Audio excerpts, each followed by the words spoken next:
संत साधु सन्यासी तपस्वी साधक उपासकों ने तप साधना करी है। ऐसी पवित्र भूमि अलवर की जिस भूमि पर बैठकर, जिस भूमि पर रहकर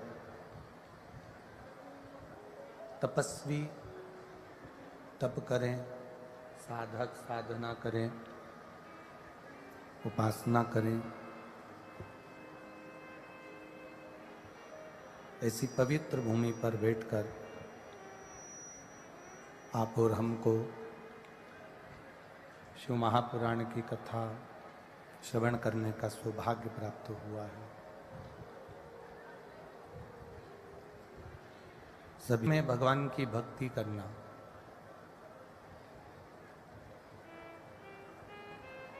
उस देह में भगवान का भजन करना, उस देह में भगवत नाम का स्मरण करना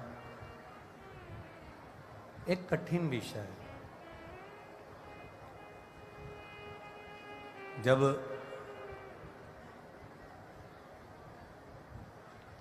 भगवान की अविरल भक्ति को हम पाने का प्रयास करते हैं, जब भगवान की अविरल भक्ति को प्राप्त करने का हम प्रयास करते हैं, तब कहीं ना कहीं किसी न किसी रूप में उसके करीब तक पहुँचते पहुँचते हम उसके मार्ग से हट जाते हैं। एक बात पहले कथा में कही है, आज अलवर की इस पावन धरा पर भी कहेंगे। एक गुरु ने अपने 2 चेलों से कहा कि मुझे पानी पीना है और कुआं खोदो, बावड़ी खोदो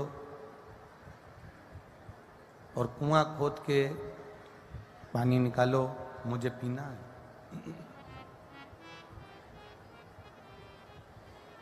दोनों चेले गए और दोनों चेलों ने जाकर कुआं खोदना प्रारंभ करा। एक चेले ने कुआं खोदा, चला 40-50 फीट, पानी नहीं निकला। फिर उसने देखा कि यहाँ पानी नहीं निकल रहा, तो दूसरी जगह पानी निकालने लगे।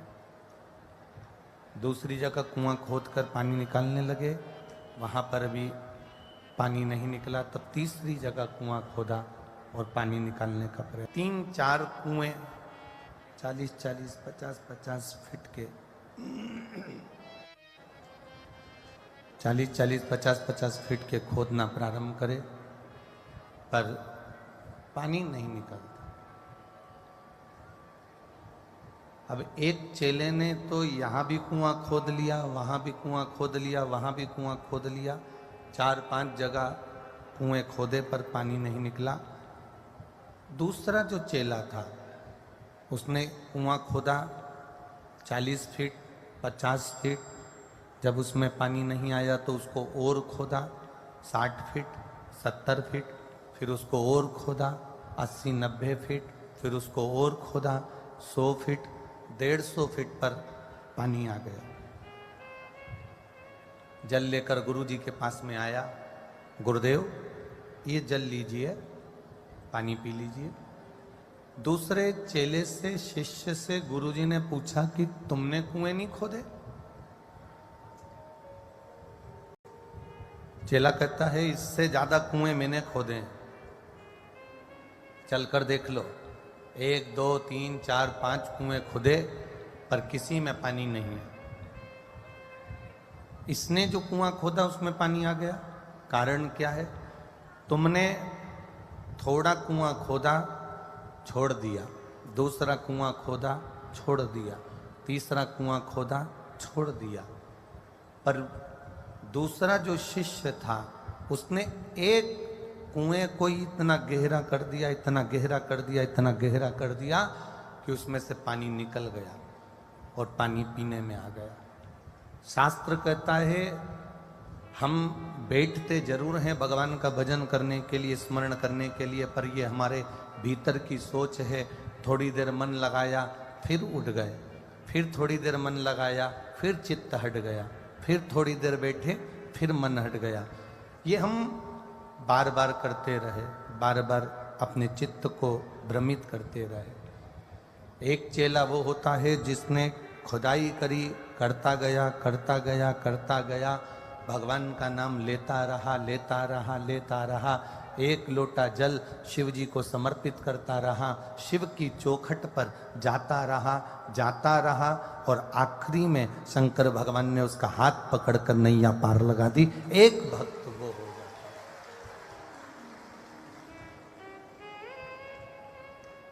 एक आस के साथ, एक विश्वास के साथ, एक भरोसे के साथ, एक दृढ़ता के साथ में, एक विश्वास के साथ में आप जितना भगवान का भजन करोगे, भगवान आपके सम्मुख में प्रकट होगा। बस डिग जाता है, फिर परमात्मा के मिलने में बहुत देरी हो जाती है।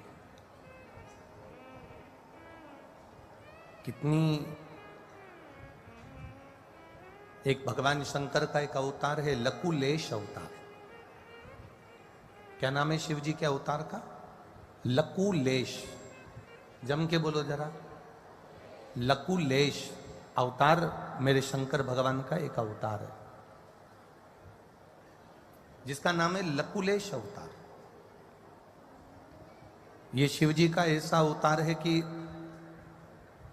पूरे शरीर पर कोई वस्त्र नहीं है मेरे महादेव के, मेरे शंकर भगवान के पूरे विग्रह पर, पूरे शरीर पर कोई वस्त्र नहीं।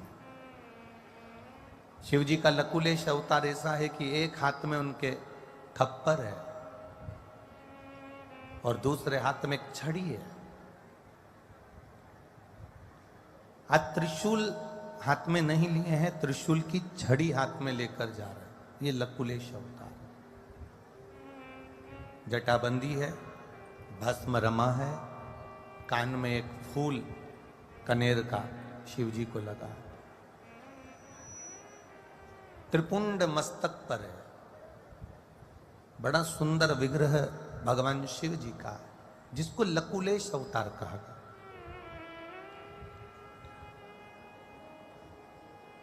यह अवतार भगवान शिव ने कब लिया?